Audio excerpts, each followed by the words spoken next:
بسم اللہ الرحمن الرحیم. سوچ اور فکر کے نئے زاویے، نئے انداز.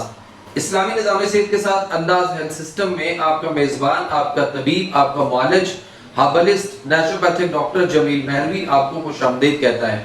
دوستو، آج آپ سے بات ہوگی امراض اطفال، یعنی جو ہمارے چھوٹے بچے ہوتے ہیں، یعنی نوزائیدہ بچے سے لے کر 2 3 4 5 سال تک کے جو ہمارے بچے ہیں یا 6 سال تک کے، ان بچوں کے مختلف مسائل اور ہم ان سے ان کو کیسے بچا سکتے ہیں، اور ہمیں اگر ان میں کوئی مسائل پیدا ہو چکے ہوئے ہیں تو ہم ان کو کس طریقے سے ہینڈل کر سکتے ہیں. تو آئیے بلا تمہید ہم چلتے ہیں اپنے ویڈیو لیکچر کی جانب، جہاں پہ ہم آپ کو مختلف طریقے جو ہے وہ آج بتانے والے ہیں جو ہمارے بچوں کے امراض ہیں. تو دوستو، جو امراض اطفال ہیں، یعنی جو ہمارے بچے ہیں، چھوٹے ننھے منھے بچے جو ہوتے ہیں، ان کی احتیاط جو ہے ننھے بچوں کی ہمیں کس طرح سے کیا کرنی چاہیے، کیونکہ ننھے بچوں کی احتیاط بہت ضروری ہے. کیونکہ اگر شروع سے ہی ماہر امراض نسواں و بچگان اور ذرا موسم کی تبدیلی یا کسی اور وجہ سے علامات مرض ہونے پر فوراً مناسب احتیاط یا علاج کر لیا جائے تو اتنے بچے ضائع نہ ہوا کریں. بچے معصوم کلیاں اور خوبصورت پھول اللہ تعالیٰ نے ہمیں جو ہے وہ عطا کیے ہوتے ہیں، اور یہ قدرت کی بہت بڑی نعمت اور دولت ہے. اللہ تعالیٰ نے جن کو صاحب اولاد کر رکھا ہے، اللہ تعالیٰ ان کے بچے اور بچیوں کے نصیب اچھے فرمائے، اور خاص طور پر ایسے لوگ جو بے اولاد ہیں یا جو اولاد نرینہ کے خواہشمند ہیں، یعنی جن کے ہاں بیٹیاں ہیں بیٹے نہیں ہیں، اللہ تعالیٰ ان کو صاحب اولاد کرے اور ان کو بھی بیٹے عطا فرمائے. بہرحال یہ جو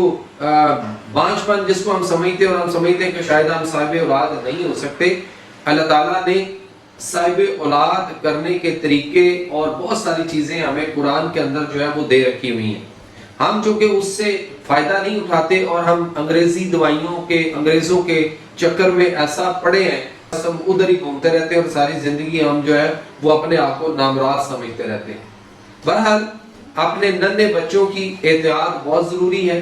کیونکہ اگر شروع سے ہی ہم اس کو کسی ماہر طبیب اور کسی ہربلسٹ نیچروپیتھک ڈاکٹر کو نہ دکھائیں، اور ذرا سی موسم کی تبدیلی یا کسی اور وجہ سے علامات مرض ہونے پر اگر ہم فوراً مناسب احتیاط سے کام نہ لیں اور ہربل طریقہ علاج کی بجائے ہم اپنے بچوں کو، جو ہمارے بچوں کے چائلڈ اسپیشلسٹ ہیں اور جو پروفیسر ہیں، ڈاکٹرز ہیں، اور ہم ان کو دکھا کر اور ان سے ہم جب تیز high potency 3rd generation antibiotics, steroids یعنی لائف سیونگ ڈرگز اور مختلف قسم کے جو سیرپ اور ادویات جو کہ بہت زیادہ سائیڈ ایفیکٹ اپنے اندر رکھتے ہیں اور وہ بہت زیادہ زہریلی اور تیز ادویات ہیں، اگر ہم ان سے ان کو نہیں بچاتے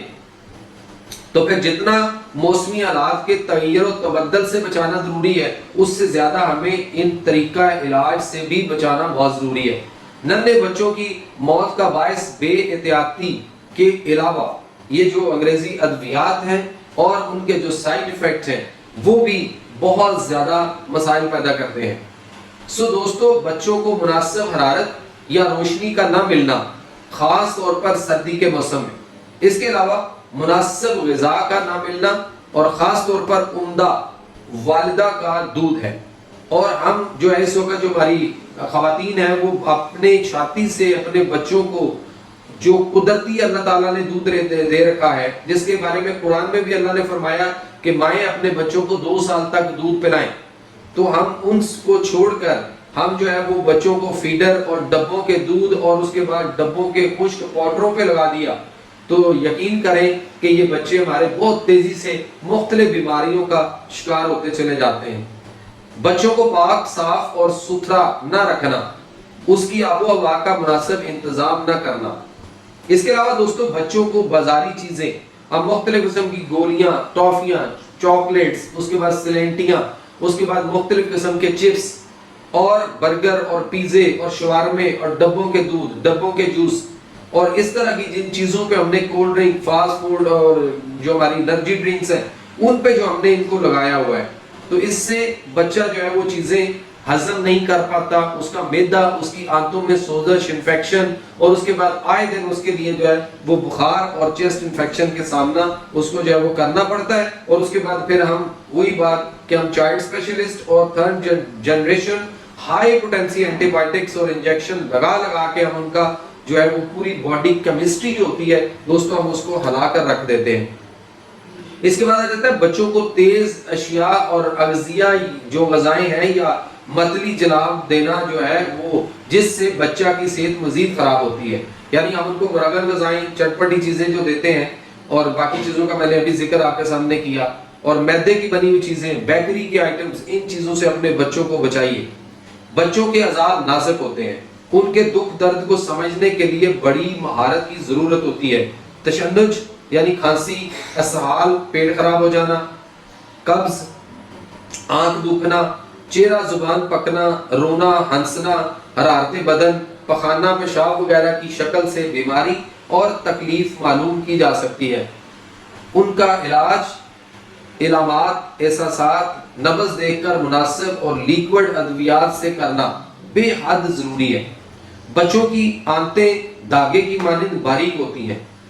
علاج بڑی توجہ سے کرنا چاہیے. بچہ کی پیدائش کے بعد بچہ اور ماں کے لیے عرق جو ہوتا ہے گلاب کا عرق، اس کا استعمال جو ہے وہ ماں کے لیے اور بچے کے لیے بے حد مفید ہوتا ہے. بچہ بوقت پیدائش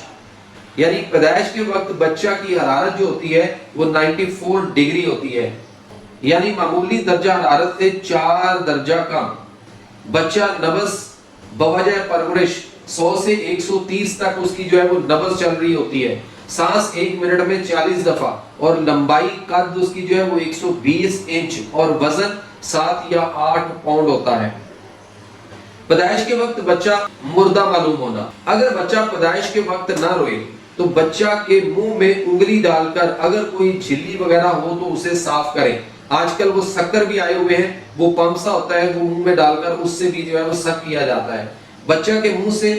منہ لگا کر ہوا بھرنی چاہیے، یعنی اس کو ماؤتھ ٹو ماؤتھ وینٹیلیشن کا جو عمل ہوتا ہے وہ بھی کرنا چاہیے. اور چت لٹا کر اس کو یعنی کمر کے بال اس کو سیدھا لٹا دیں اور چھاتی کو یعنی جہاں دل ہوتا ہے وہاں سے ہلکا ہلکا اس کو دبایا بھی جائے. اس کو کہتے ہیں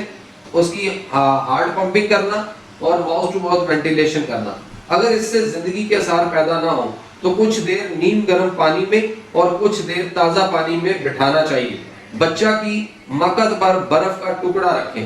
یعنی اس کی پخانے والی جگہ پر برف کا ٹکڑا رکھیں. اور ان طریقوں پر عمل کرنے سے بشرطے کہ زندگی ہو جب بچہ سسکیاں لے کر رونے لگے اور سانس لینے لگے. اگر بچہ کمزور ہو تو بچہ کو مناسب درجہ حرارت میں رکھنے کے ساتھ عرق گلاب کے چند قطرے ہر 3 گھنٹے بعد پلاتے رہیں. دھوپ میں لٹائیں. ہر روز نہلانے کے بعد روغن سرسوں یا زیتون کے تیل سے اس کی ہلکی ہلکی مالش جو ہے وہ روزانہ کریں، اور اس کو گرم پانی سے، نیم گرم پانی سے اس کو نہلانا چاہیے. بچہ کی زبان کا باہر نہ نکلنا. زبان کے نیچے جو جھلی ہوتی ہے اس کو تیز کینچی سے کاٹ دینا چاہیے. یہ آپریشن کرتے ہیں سرجن کو احتیاط سے کام لینا چاہیے تاکہ شریان جو زبان کو خون سپلائی کرتی ہے وہ کہیں کٹ نہ جائے. والدہ کی چھاتیوں کا متورم ہونا.